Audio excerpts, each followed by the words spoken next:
All right. So this is a point where we stopped our discussion yesterday. We were discussing about the Python libraries and framework, and we kind of agreed that one of the most important feature of Python is its library and framework support, right? We'll quickly see what are the different areas where Python is currently getting used, and what is the future of Python in terms of industry requirements and all. Okay. So Python as a language, it is something which is appreciated not only by developers, also it is a favorite programming language for data scientists, software engineer, hackers, right? So it doesn't matter what is your profile, as long as you're in technical domain, I'm pretty much sure that you'll find some of the applications of Python in your industry.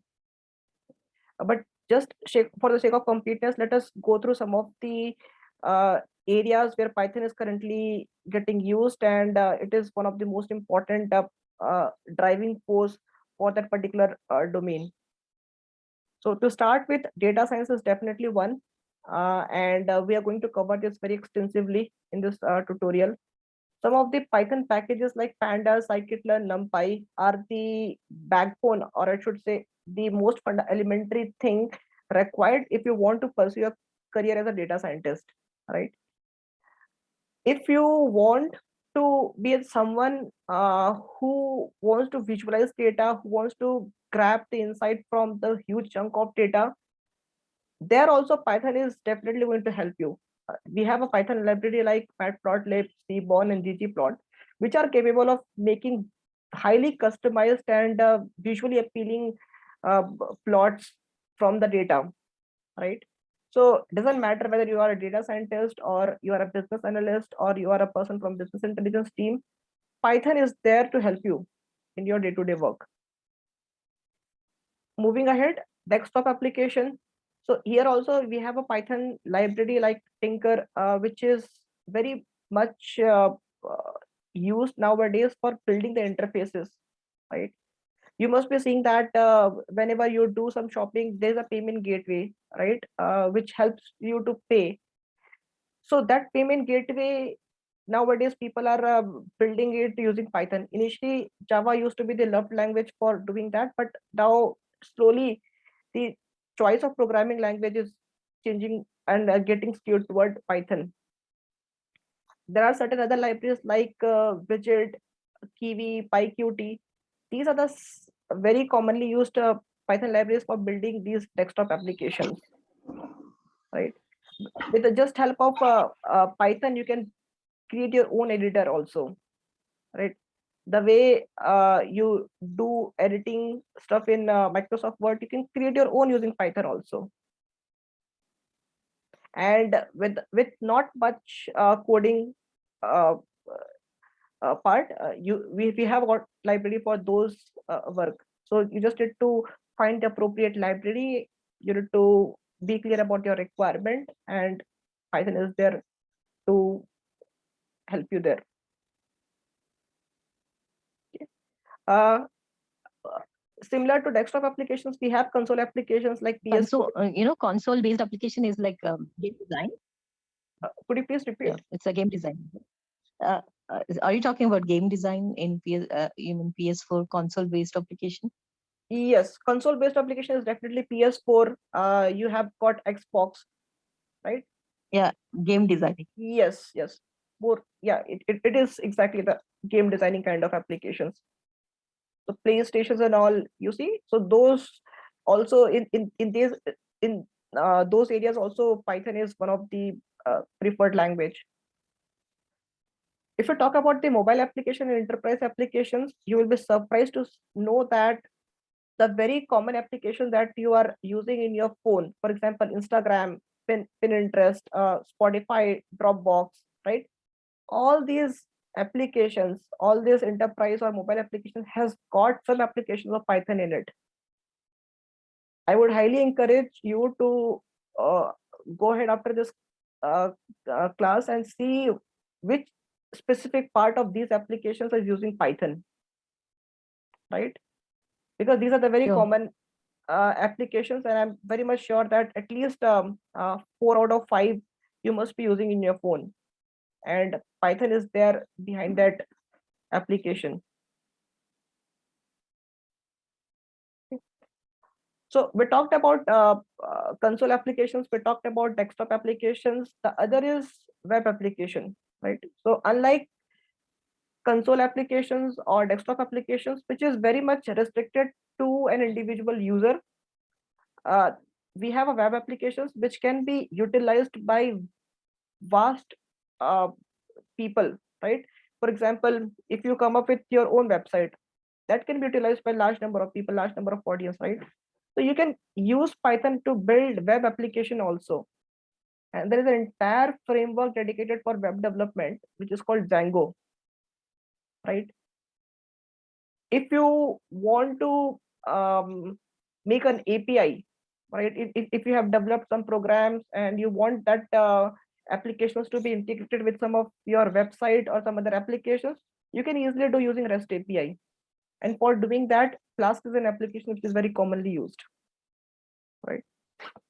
If you want to do web scraping, for example, you see that there's a one specific site, and in that site, a lot of valuable data is getting published, but unfortunately, that site doesn't support an API, or it doesn't keep that data in form of a CSV or Excel sheet.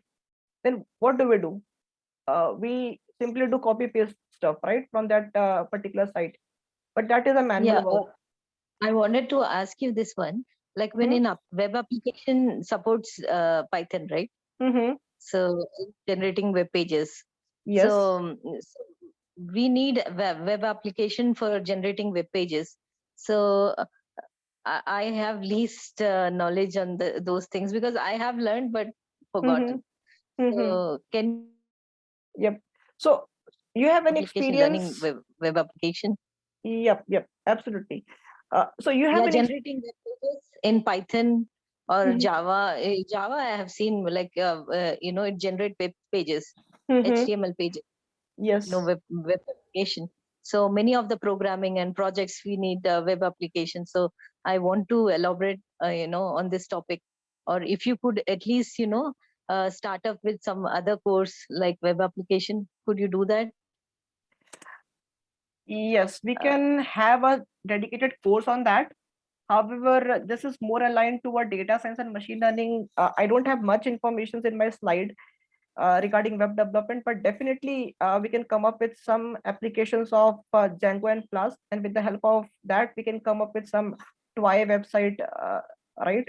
We can build some website using these. like for example, like designing modules. We genuinely read web application. It's very important tool to learn. Yes, yep. We can do that.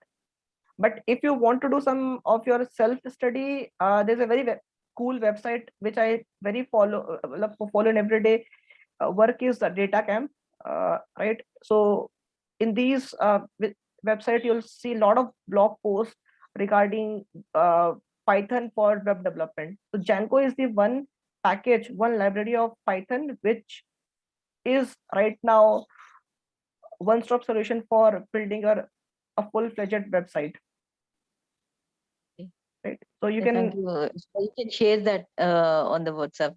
Sure, I'll share this link to you, right? Thank you. So see, you have, so in this, just with 3 or 4 line of instructions, they have created a one website which is having the header Django, right?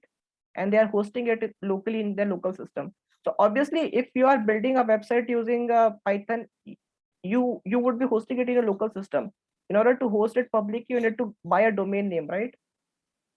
So whatever things that you're building as a web applications, first of all, it will be restricted to yourself. But if you want to make it publicly available, then there are some bunch of stuff that you need to do. Like you need to purchase some .com, .org kind of thing, and you can do. See, so with the help of this, they have created a web applications that would authenticate user, right? I'll share this link. I'm glad that you are curious about the web applications of Python because this is the one area which is getting traction recently. Otherwise, Python is mainly known for data science and statistical analysis, as far as like I know.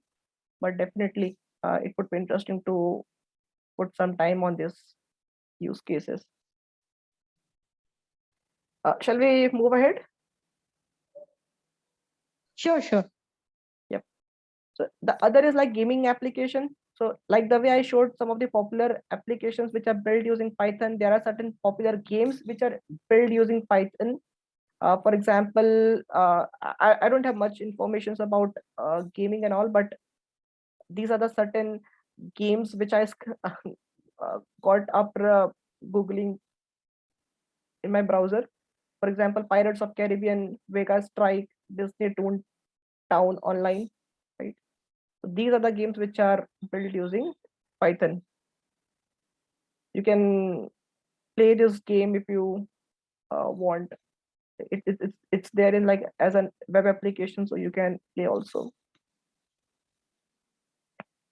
Okay. The other important area where Python has got application is definitely the networking side, right? I won't go much into detail of it because it will take us to another alternate route. Just to touch up some of the broad areas, it is mainly getting used nowadays in HTTP and web programming, data encoding, also data encryptions. Right? You must be heard about how Facebook is using Python and its library for encryption, data encryption. Right? It is used for web testing. So if you are from testing background, which I think you are, right?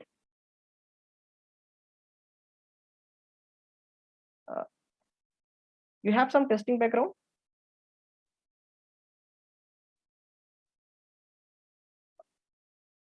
I think you're in mute. Yeah, yeah. Please tell me, Ashutosh. Yeah, I was saying that I think you have some testing background, right? I myself. Yes. No. No. I have no background. Okay. I think so. I think somebody in the first class that they have some. No, I don't have any corporate experiences, and Okay. yeah, once for college I have designed an intranet like on GSP. Mm-hmm. So so Okay. there, yeah, a few knowledge. Like it's been a decade, although. Okay. Not a problem. Yep. So the only point which I'm trying to make here is like even if you are doing some testing work, right? So what does a tester do is like as a developer you have created an application. Now you need to do some thorough testing, right? Just to understand that if there is a security loophole or if there is some programming loophole in your application. So there comes a part of testing, and those testings can be done using Python packages. So one of the very popular package which is used for testing is Selenium, right? If you have a testing background, uh, definitely this is a package you must have heard uh, Yeah, I sometime heard in. about Selenium, Yes. but what is that base knowledge we should have to proceed with Selenium? uh, Like honestly testing tools?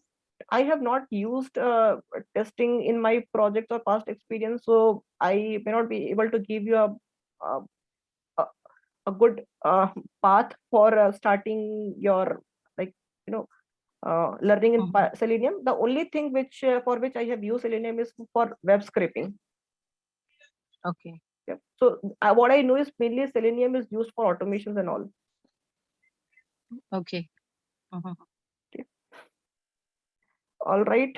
Yep. All last but not the least, AI and data science researches, right? So Python is so one thing which I have personally known from my personal experience is like Python is now getting popular among academician also.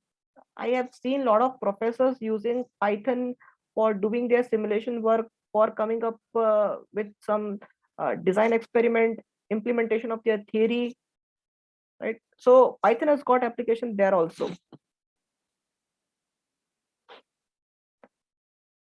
Okay. All right. Then if you talk about the database system and customizations, Python has got application there also. there are certain packages like Python SQL Alchemy, which helps you to connect with SQL databases and fetch data from databases.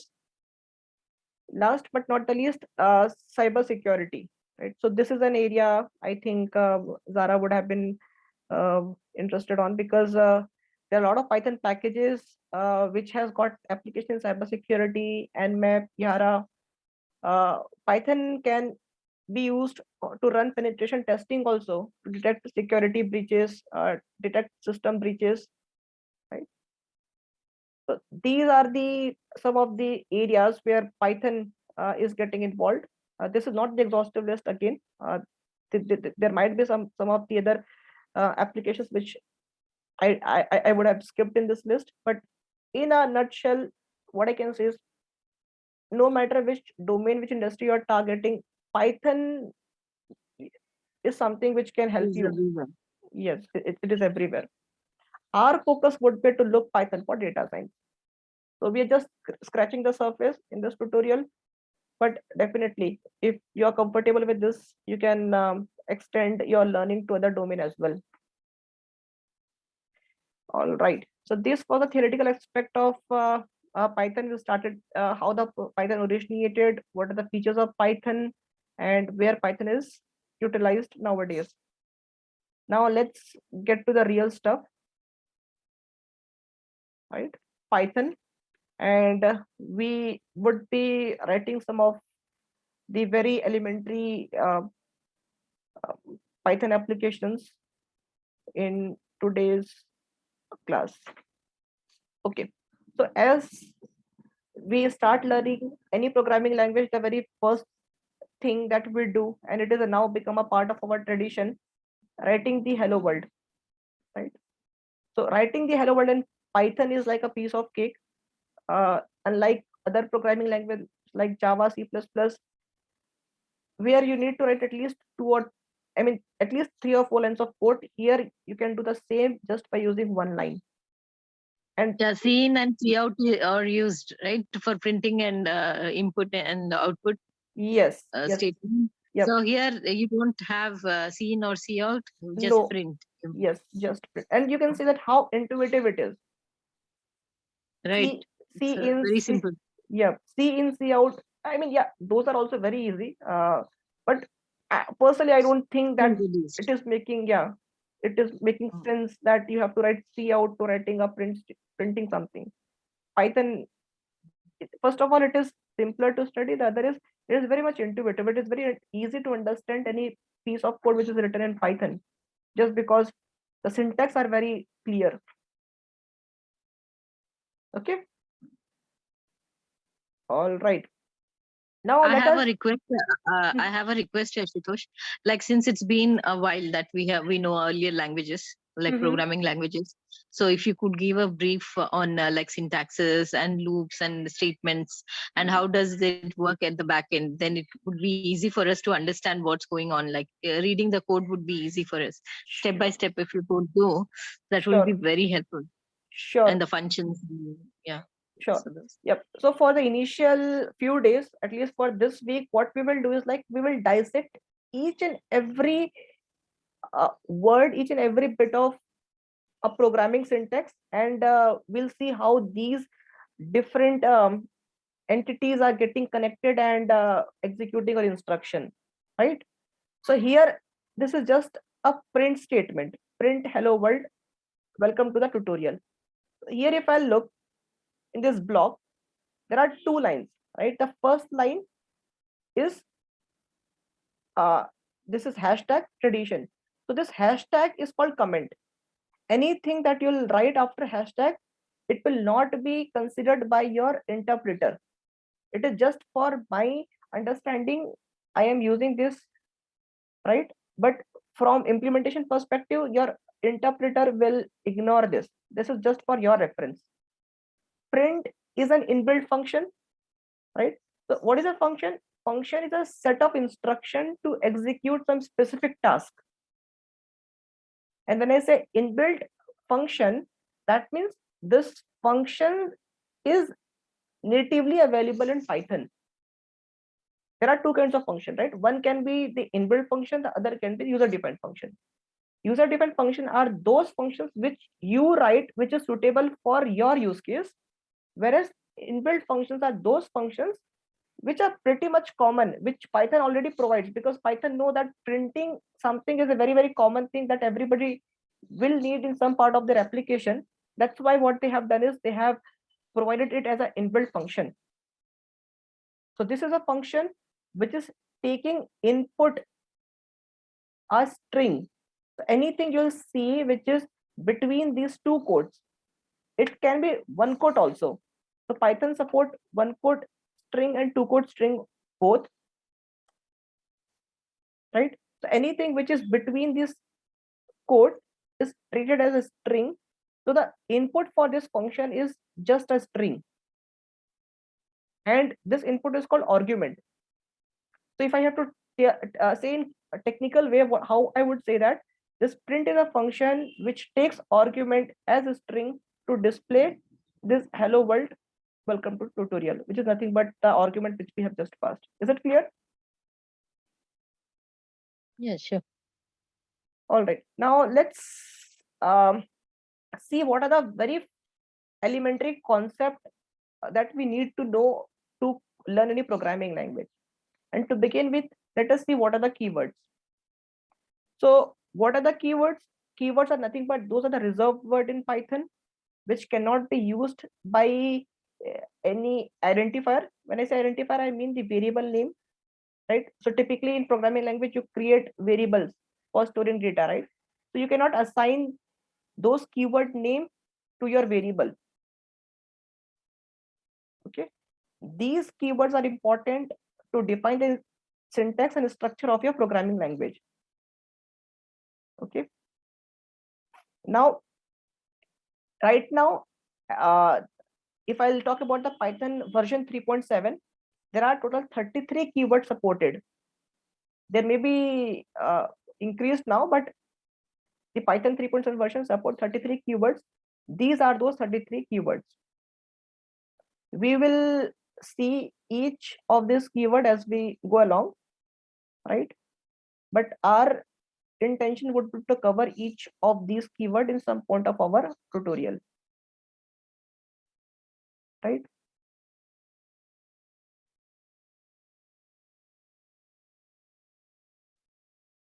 Right now, do not look at this entire keyword at this point of time. It may feel overwhelming, but we will see each of this keyword as we go along, right? Now, the next thing is Python identifier.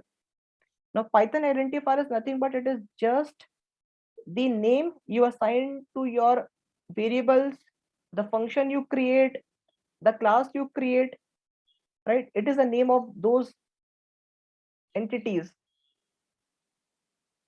right? So what are the rules for creating an identifier? An identifier, to create an identifier, three things you need to keep in mind. The first one, which I already mentioned, it should not have the name of keyword. You cannot store a variable, you cannot store any constant into a variable named true. For example, what I'll show you also. Let's say I'm creating a variable true and I'm trying to assign a constant one. It will generate an error. See what it said? Syntax error, can't assign to keyword, because this is a keyword. True is a keyword.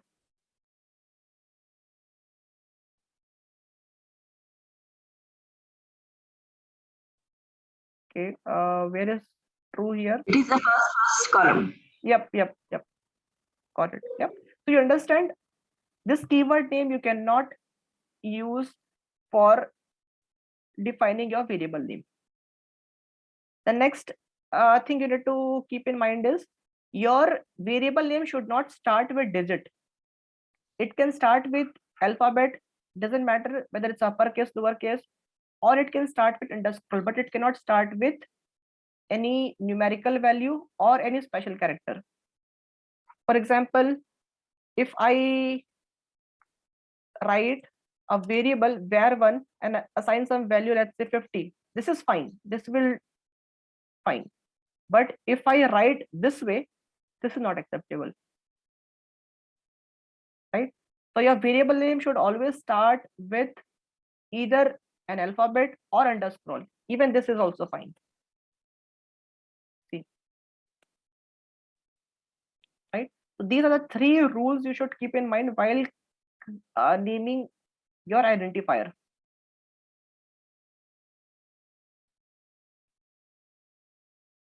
Right? So here also I just try to show global is a keyword. I cannot assign any constant to a keyword. The fourth rule says that you cannot assign a special character to your identifier name.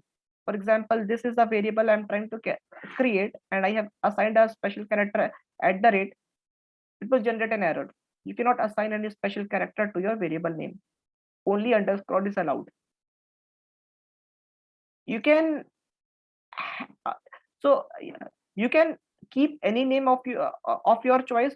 It can have any length, but always make sure that whatever variable name you are creating, it should be meaningful, right? For example, if you want to store height of people, it's better you define a identifier name, say height or ht, so that you can, later at point of time, if you want, if you refer, it makes sense to you.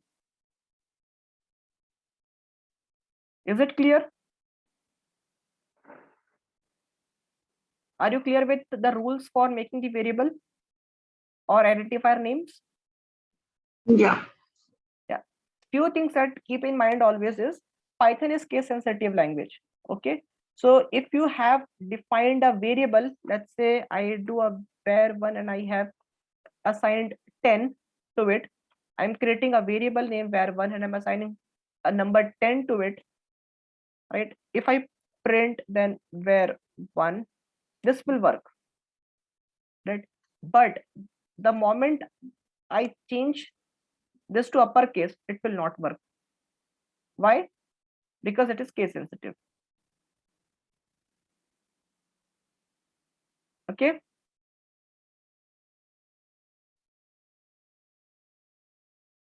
All right.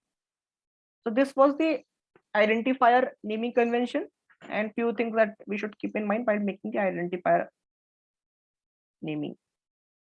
The other is Python statement, indentations, and comment.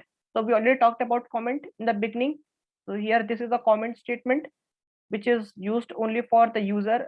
The programmer. Okay. Now coming to the Python statement. Okay. So instruction that a Python interpreter can execute is called statement. This is a simple definition of statement, Python statement. If I write something like a is equals to 10, this is an statement because a Python is executing this instruction. Python is creating a variable name a and it is storing 10 into it. Right? Later we'll see how to create a complex statement. Now the next thing is multi-line statement. So right now what we just saw, that was an example of single line statement. You can do multi-line statement also. For example, you have defined a variable a and you are trying to store this 1 plus 2 plus 3 4 plus 5 6 7 plus 8 plus 9. You could have done this in a one single line also, right? But sometimes it becomes very much uh, difficult to understand if you do everything in one line. So you can expand your instruction to multiple line also, and this is the way you can do it, right?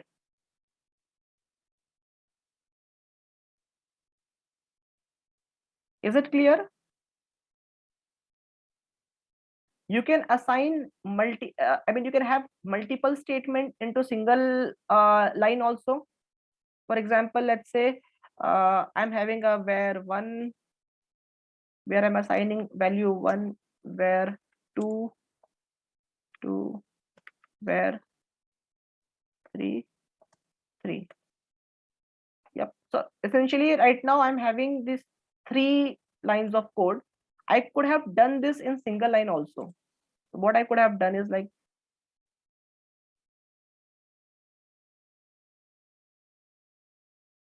separated by semicolon. This is still fine. Okay.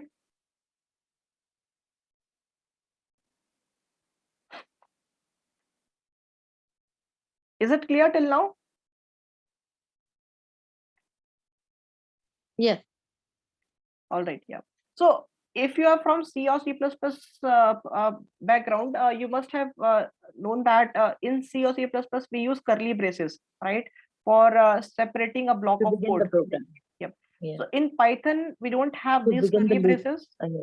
Yep. Rather, what we do is we use indentation in place of these curly braces. So how do we use this indentation? So here is an example of for loop. We'll see a for loop. After the main program, we start the loop, right? So we don't have any main program or something like main and a program. Main Yes. function. Yep. We can have main function. We can write main function here also. But since we are just looking at the block, I don't think there's a requirement of main here, right? If you're creating an Okay. application, definitely you should write main. You can define class and all. But right now, my focus is more to explain you the elementary parts of Python. I can Okay. write main here, main, init, all those constructor and all, but those will come later part. So braces are not required here in No, Python? no, braces are not Not at required. all. Yep. Even for if and else, Yes. like or for loops, no braces, right? No, no braces are required. Okay. For example, see Not here. at all. Throughout the program? Yep, throughout Not the required program, at all. not required. Nowhere. Okay, got Yes. it. Let And me instead, how do they understand? Like, for example, I have a doubt, Ashutosh, like the loop must just begin and complete a task and end it, right? Yes. Come out of the loop. How will you come out of the loop without a brace? Like, how would the computer understand, like, where you have to stop? Yes. Yep. That's a good question. And I think let me write a piece of code to explain that part. Okay. I think this is a good exercise to do also. So first of all, let me create a for loop. Okay. So our task is to print whether a number is even or odd. Okay. And we want to do for an interval 1 to 10. So what I'm doing is I'm creating a for loop for I in range 1 to 11. So this will create a list which will have number between 1 to 10. This 11 is not counted, right? This is exclusive. It will give me a list of 1 to 10. See,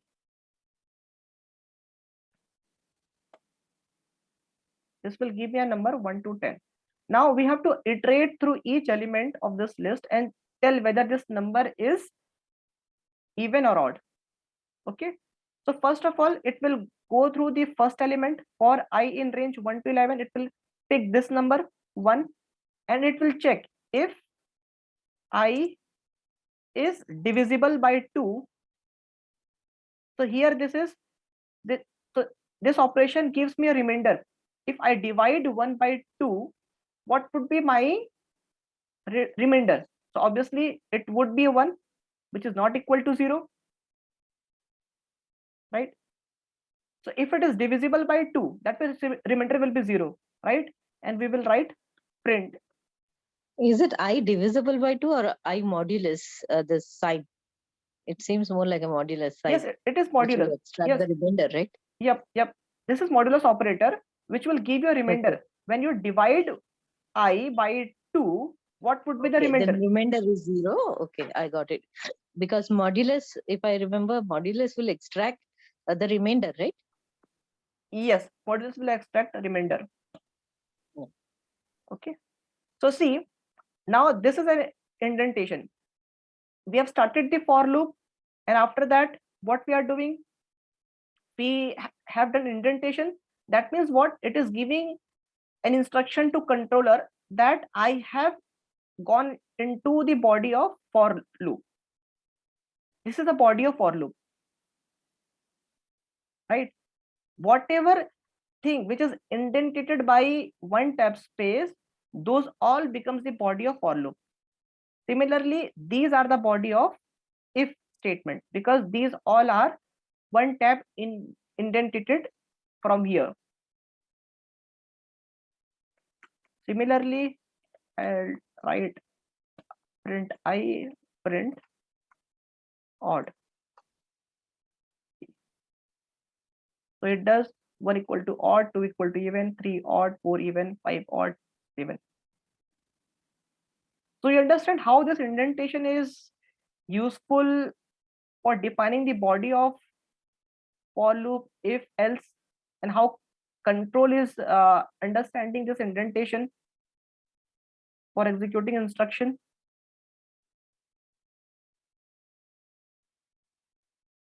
Yeah, few syntaxes are different. Like else statement was ended by semicolon in earlier, but here you have How so okay uh, else statement is a before right? Mhm. If else. So no, like not this one, right? Semicolon they used to end up with. that used to happen in C or C++. Yeah, that used to happen. Now this is what is the difference I'm trying to Mm, find out. There are no ye- loops and else statement, no semicolon. Syntaxes are a little bit different here. yes, yes. But do you agree that the syntax here is more intuitive? Very simple. Right? It's very simple. This Yeah. is very simple. For I in Yeah. range, you are creating a range of numbers between 1 to 10.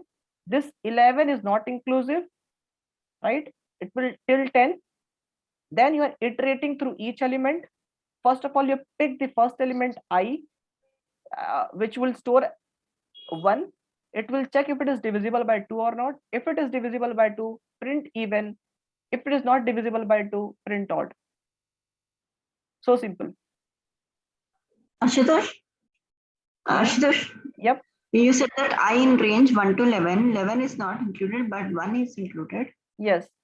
Yep.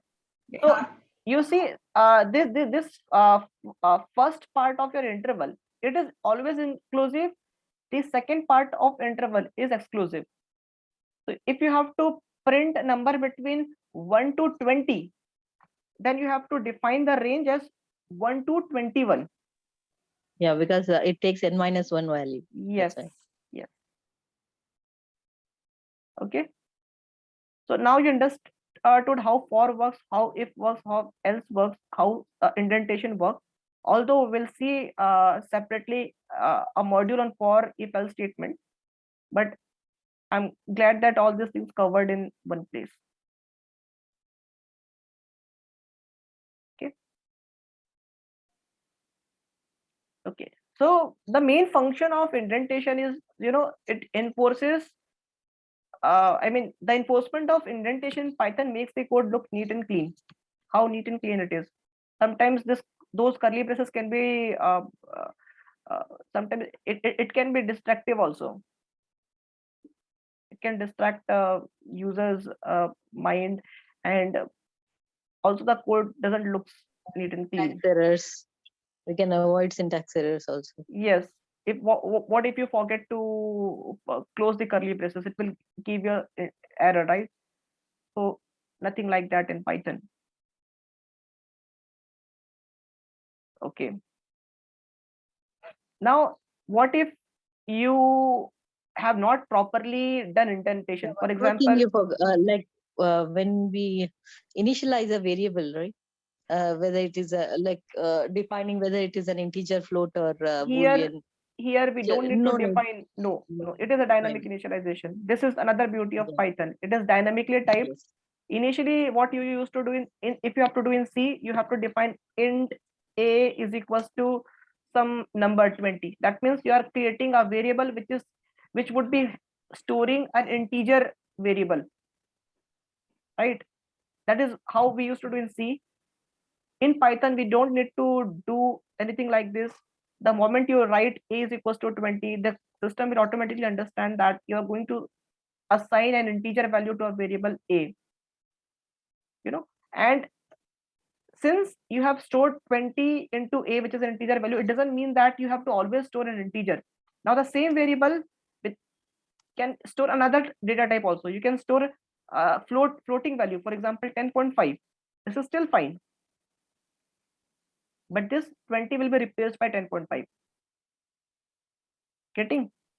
The same thing if you try to do in C, it will give you an error because you have already defined that A would store only integer values, but here you can store any values. It's just that it will replace the earlier value, right? Python comments we already talked, right? So whatever is there beside hashtag, it is for your reference. The system will not execute that part, right? This hashtag you can extend to the multiple line also. For example, this one, sometimes you want to write that what this specific piece of code is doing in a bit verbose way. So in that, your instructions, your comment may extend to multiple line also. So what you need to do, you just need to do hashtag in front of each of your comment. We use hashtag for comment, okay, but when you're defining identifier, right, when you're like when you write an identifier, like no, sorry, not identifier, libraries, I mean.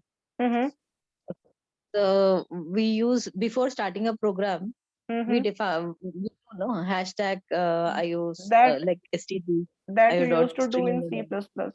Yeah, so Yep. here also we have few libraries, Yep. predefined libraries, right? So Yep. that is not needed here. No, if I have to import a library, don't- I'll simply do import numpy.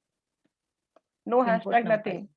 If I import, Nothing. yep, nothing. Simply this one. Okay. And further going ahead, you will tell about more of those libraries, which Yes. has a few more functions. Yes. So we are not there.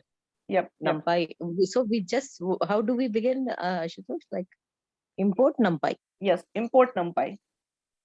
Okay. That's And it. then we begin writing the code. Yes. Import numpy. And if you want to, after that, you know, you can use some functions from these packages by having this numpy dot this. So it will say that within this import, within this package, these are the function you are having. ABS means absolute, right? So you can call those functions and you can get your work done. But we are not there yet. We'll cover that in detail. Today it was more on elementary part of